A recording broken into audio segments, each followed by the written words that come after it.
Assalamualaikum warahmatullahi wabarakatuh. Perkenalkan, nama saya Bagus Sikya Ramadan, NIM 2014-2012-6. Saya kelas PB 1D. Izinkan saya ingin mempresentasikan tentang kebutuhan manusia terhadap agama. A. Pengertian agama.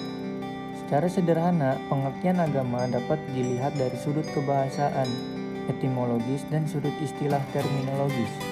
Mengartikan agama dari sudut kebahasaan akan terasa lebih mudah daripada mengartikan agama dari sudut istilah, karena pengertian agama dari sudut istilah ini sudah mengandung muatan subjektivitas dari orang yang mengartikannya.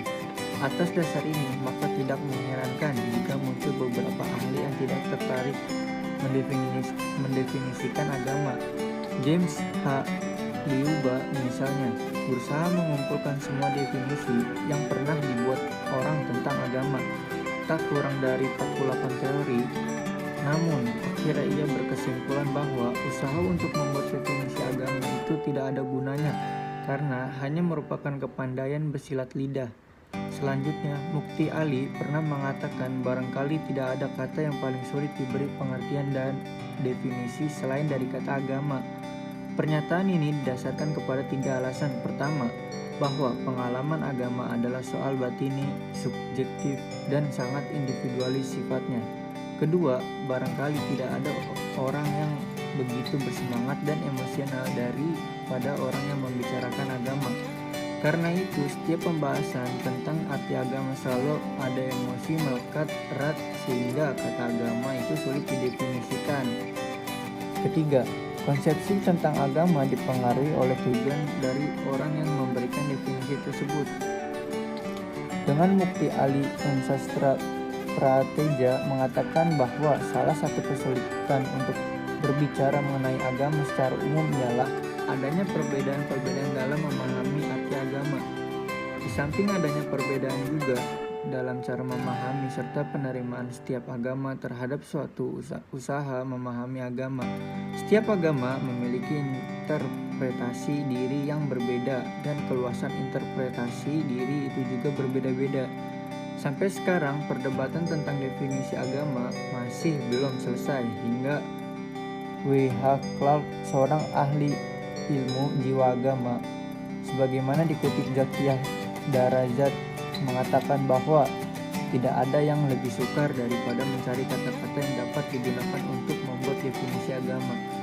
Karena pengalaman agama adalah subjektif, internal, dan individual, di mana setiap orang akan merasakan pengalaman agama yang berbeda dari orang lain. Di samping itu, tampak bahwa pada umumnya orang lebih condong kepada mengaku beragama, kendatipun ia tidak menjalankannya. Beberapa pernyataan tersebut di atas sengaja dikemukakan di sini sebelum memasuki pembahasan mengenai pengertian agama lebih lanjut, dengan tujuan agar sejak awal kita tidak memandang bahwa sesuatu pengertian agama yang dikemukakan seseorang ahli dianggap lebih unggul dibandingkan dengan pengertian agama yang diberikan lain-lainnya, sehingga menganggap lebih superior dan tertutup untuk menerima pendapat orang lain yang justru merugikan.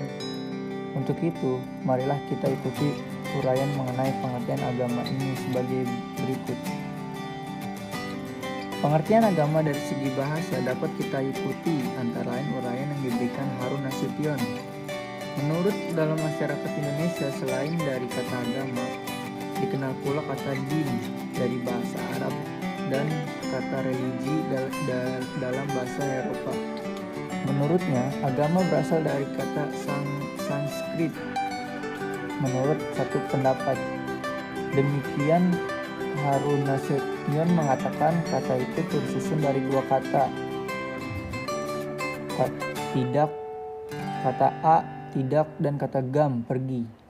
Jadi agama artinya tidak pergi, tetap di tempat, diwarisi secara turun-menurun. Hal demikian menunjukkan pada salah satu sifat agama, yaitu diwarisi secara turun-menurun dari satu generasi ke generasi lainnya.